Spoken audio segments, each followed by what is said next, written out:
Welcome back to Yang Daily. I'll be your host, Alex Cheney, bringing you all the Yang news you need to live your life right. Short one today, got a lot going on and trying to catch up. Some of today's episode will be stuff that we missed from previous episodes, but there's a treat at the end to make it up to you.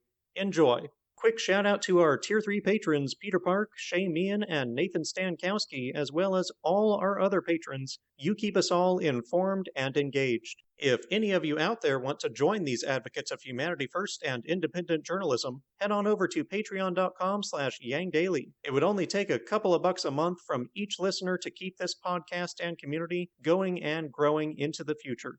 Now on to the news. Quick note, if any of our listeners are suddenly getting a bunch of YouTube replies from me, that's because YouTube sucks at notifying me when people comment on the videos, and I just discovered the comments tab of my YouTube creator page somehow. I know, I'm dumb. Should be much more responsive from now on. Also, I forgot to include the link to the relief packages yesterday. It's in this episode's notes too. Basically, 10 GOP senators are pushing a measly $600 billion relief package, less than one-third of Biden's, with $1,000 checks. As said yesterday, Biden is hearing their concerns, but continuing with the $1.9 trillion package and $1,400 checks, through budget reconciliation if necessary. Which is good because it's the least that can be done to shorten the recession and save lives. This is no time to be crowing about the mythical federal debt owed to no one. The GOP, just after losing an election to record voter turnout, have introduced a new slate of bills in Georgia designed to make it harder to vote. Who's surprised? One measure bans drop boxes for mail-in ballots, making it harder for people who don't have mailboxes or other local drop-off sites. Of course, another seeks to reestablish the excuse requirement for an absentee ballot, moving the state away from mail-in voting that many states already enjoy. Hardly surprising after the GOP joined in Trump's lies, telling Republicans that mail-in voting is rife with fraud. Try to say that 3 times fast. Despite the fact that multiple agencies, including independent conservative agencies, like the Heritage Foundation, have never found any significant evidence of fraud in U.S. elections, whether by mail or otherwise. The total known instances of fraud amount to about 0.00005% of votes cast, making it completely insignificant and nothing more than an excuse to restrict voter access. Perhaps the most blatant restriction being proposed is a measure to prevent voters from being automatically registered to vote when they get their driver's license. Just to make sure that I wasn't being unreasonable, I looked up the reasons for opposing automatic voter registration. All but one of them were complete nonsense about infringing on a person's right not to vote, so don't. The only potentially valid objection was that you can get a driver's license without proof of citizenship.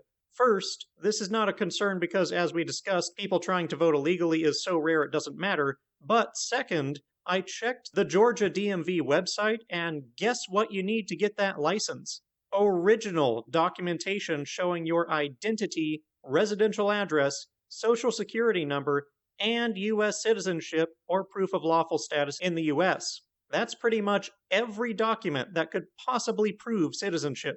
That's probably why, if you try to register to vote online in Georgia, it requires a driver's license for ID. So, yeah, I'm going to go ahead and call outright voter suppression here. Some Democrats, including Yang's co-chair Richie Torres, are attempting to remove QAnon conspiracy theorist Marjorie Greene from the House of Representatives for expressing support for domestic terrorism.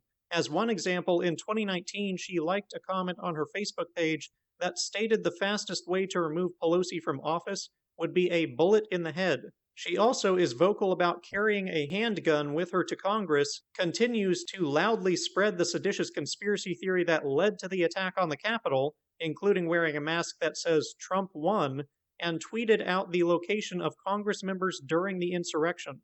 I can understand why members of Congress would feel unsafe around a mentally unstable, armed coworker who encourages threats on their lives. But it's as much her irrationality that concerns lawmakers. Even McConnell supports her removal, saying, quote, "Loony lies and conspiracy theories are a cancer for the Republican Party and our country. Somebody who suggested that perhaps no airplane hit the Pentagon in 9/11, that horrifying school shootings were pre-staged, and that the Clintons crashed JFK Jr.'s airplane is not living in reality." End quote. It would not be the first time a representative has been expelled. The most recent was James Trafficant, an Ohio Democrat who was removed in 2002 after being convicted of 10 felonies. It would, however, require a two-thirds majority. Other Democrats are looking to simply remove her from committees, limiting her influence on policy. That requires only a simple majority. Yang has been endorsed by outgoing New York City Councilwoman Margaret Chin, as well as by her protege, who is running to replace her, Gigi Lee. Yang, of course, has also endorsed Gigi. I visited the Yang Gang News Hub, the Trickle Up, for a guest appearance to talk about the whole Gamestop incident, the implications and ramifications, how it relates to UBI, and how UBI relates to capitalism.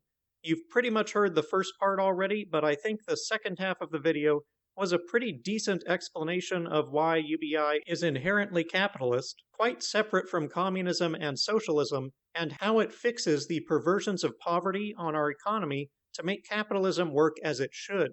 It might make a really good clip to bookmark and share with people who think UBI is socialist or who don't understand why it would be so transformative. I recommend checking it out in the links below. Finally, in relation to Yang's visit to some New York City barbershops, he shared a photo from his youth of a hairstyle that he rocked for a while that will haunt your dreams. I'm not a hair aficionado, so I can only describe it as a hedgehog draped over one eye. It is magical. He should definitely bring it back for the mayoral race. Forget name recognition, hair recognition is where it's at. Key to victory, right there. And that'll do it for today's Yang Daily. Bookmark and share the voter fraud thread, Chin's endorsement, the Trickle Up episode, and Yang's hair. Flood Congress with calls, tweets, faxes, and letters using the ResistBot or Income Movement easy contacts below. If you need help, consult Humanity Forward, the Income Movement Aid Database, the Mission Asset Fund, or United Way, and don't forget to Yang Daily.